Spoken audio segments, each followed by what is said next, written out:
रेतीची अवैध वाहतूक करणारी पिकअप मंडळ अधिकाऱ्यांनी ताब्यात घेतलं। यवतमाळ जिल्ह्याच्या पांढरकवडा तालुक्यातील पांढरकवडा ते केळापूर टोलनाका परिसरात ही कारवाई करण्यात आली। निर्वासित पिकअप चालकाला देखील ताब्यात घेण्यात आलं आहे।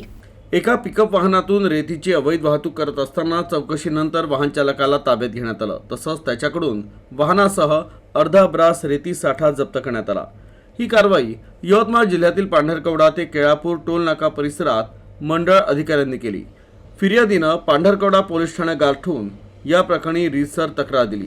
त्यानंतर पोलिसांनी वसीम खान पठाण विरुद्ध गुन्हा दाखल केला।